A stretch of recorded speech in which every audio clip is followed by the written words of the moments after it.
Tommy Stone here. Welcome back to another edition of our study on Christ and His church. We're nearly done with the Gospel of Luke, and then we'll be moving to the book of Acts very shortly. But today we come to the darkest day in human history.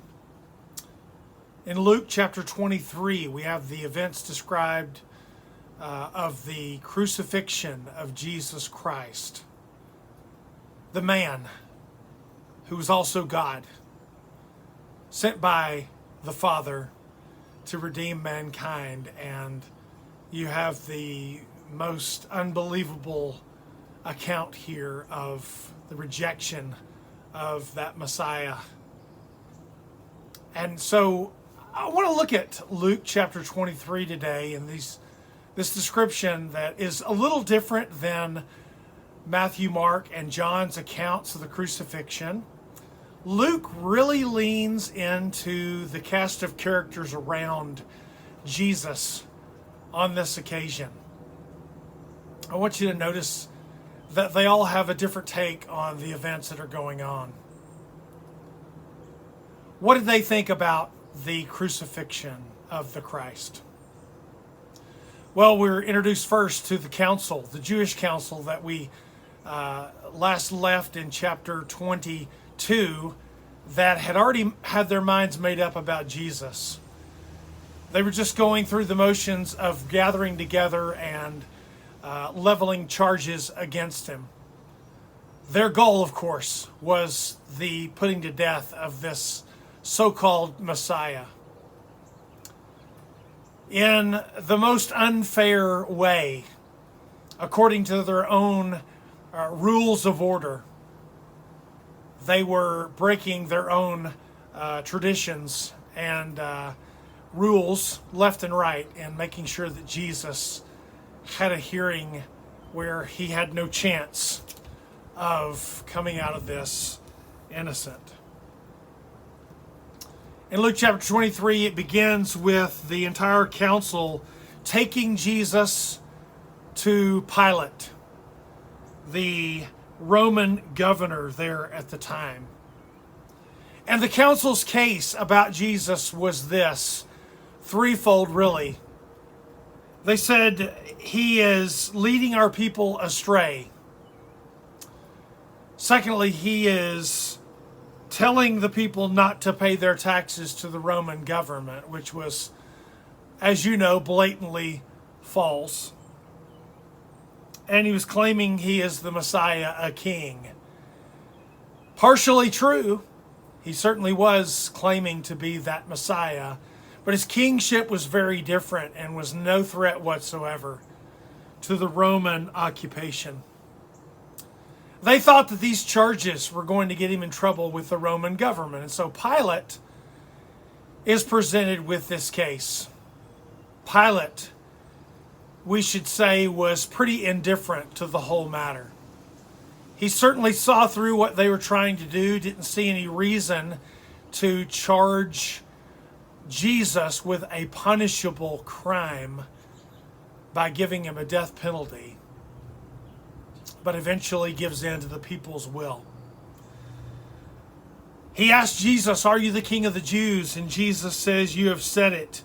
And Pilate turns to that crowd, including the officials, and says, "I find nothing wrong with this man." But the crowd was insistent, saying that he causes riots in Galilee to Jerusalem. Pilate says, "Oh, he's Galilean. Well, he's under a jurisdiction that's different than mine then. Let us send him to Herod Antipas, who is certainly more qualified to deal with this, because that's in his jurisdiction of Galilee."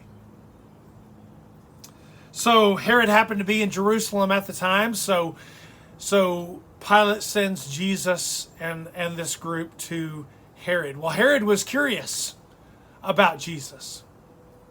He wanted to see him do some kind of a miraculous thing because of what he'd heard about Jesus. But Jesus had no desire to answer anything that Herod was going to ask him. And so Herod ridiculed him and mocked him, cruelly treated him, and then sent him back to Pilate. So Pilate brought the people back and said, listen, Pilate, I and Herod find nothing wrong with this guy that's punishable by death. But the crowd was insistent. They were shouting for him to be killed, and for Barabbas, an insurrectionist and murderer, to be released to the people. One of the other Gospels tells us that it was a tradition at that time, during the feast time, for the Roman occupying ruler to let somebody go that the crowd would want. So they were asking for Barabbas and for Jesus to be taken into custody. And that's ultimately what Pilate agreed to. So Barabbas, all it says about him is that he was turned over to the people. He's released. What does Barabbas think about the crucifixion of Jesus? Well, this was his lifeline. And we don't know if that ever made any kind of difference in his life. Whether or not he ever attached any significance beyond the fact that someone stood in his place, accepted the penalty that he was due. Well, you next have mention of a Simon of Cyrene who was there in the crowd, who was compelled to carry the cross of Jesus. Mark tells us that he was the father of Alexander and Rufus, which many believe indicates that this Simon, after the experience of carrying Jesus' cross, became a believer in him, because Alexander and Rufus are mentioned by name by the gospel writer, indicating they must have been members of that early church. So for him, that must have been a very sobering experience to carry part of the cross, part of that symbol of death for Jesus. We hear about the soldiers who were certainly along for the ride, just carrying out their orders, doing what they're commanded to do. How did they think about the crucifixion of Jesus? For the most part, it was business as usual for them. Then we have those who were mourning along the way, who were grief-stricken and were crying out, and Jesus himself speaks to them and says, I want you to be upset, but not for me. I want you to be upset for Jerusalem and the things that are coming to Jerusalem. Jesus knew the trials that were to come. And then we hear about two other criminals who were, along with Barabbas apparently, scheduled to be executed. And when Jesus takes Barabbas' spot, they are there on crosses on either side of Jesus. They get into a disagreement about Jesus as people are mocking him from the cross. And one of the criminals says, if you're the Messiah, then prove it by saving yourself and us too while you're at it. One of the criminals protests, don't you fear God even when you've been sentenced to die? We deserve this. But this man, Jesus, has done nothing wrong. And then he pleads with the Christ, Jesus, remember me when you come into your kingdom. What does the crucifixion mean to those criminals? Well, to one, apparently not a lot. He is opposed to Jesus just like the crowd. To the other, Jesus represents a lifeline. In his desperation, he cries out, I'm willing to believe in you, Jesus. If you're the Messiah, allow me to be with you in paradise. Well, Jesus shockingly grants that request by saying, I assure you today you will be with me in paradise. What does the crucifixion mean to that criminal? Well, eternal life. Paradise with Jesus. The unthinkable. an overlooking of his crimes because he put his faith in Jesus. So you also have a Roman officer who's at the cross. After darkness appears on the land and the light from the sun was gone and the temple curtain was torn down the middle and Jesus breathes his last, a Roman officer is there and he saw what had happened and he worshiped God and said, surely this man was innocent. If the other soldiers were just doing business as usual, here was a man who saw everything that took place and decided to place his faith in God, worshiping him and declaring Jesus to be innocent of this horrible injustice. We find out about a man named Joseph of Arimathea, who was there and was part of the ruling council who had condemned Jesus but didn't agree with their findings.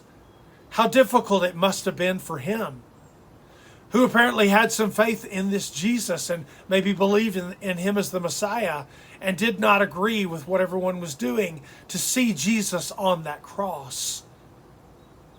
And we learned that Joseph of Arimathea was a good man and had the desire to take care of the body of Jesus. So he approached Pilate and asked for the body of Jesus. Make sure that it was buried and wrapped in the proper way before the Sabbath began. What did he think about the crucifixion of Jesus? Enough to break with his association with the council to provide a place and a proper burial for Jesus. We hear about the friends and women followers of Jesus who were there at a distance mourning, and then the women preparing spices to anoint the body of Jesus, but they were unable to finish those preparations before the Sabbath began. What did they think about the crucifixion of Jesus? It was the worst day of their lives. Fully trusting in Jesus as the Messiah and having followed him for some time, this looked like the end of a dream. The unthinkable had taken place. God's people had rejected their Messiah and they were distraught. I mention all those different people in Luke chapter 23 because I think ultimately we have to answer that question. What does the crucifixion of Jesus mean to me? Now, next week we're going to get into the resurrection of Jesus, which secures our hope and which means so much to us. But Jesus actually saying yes to the cross when he didn't have to. What does that mean to you?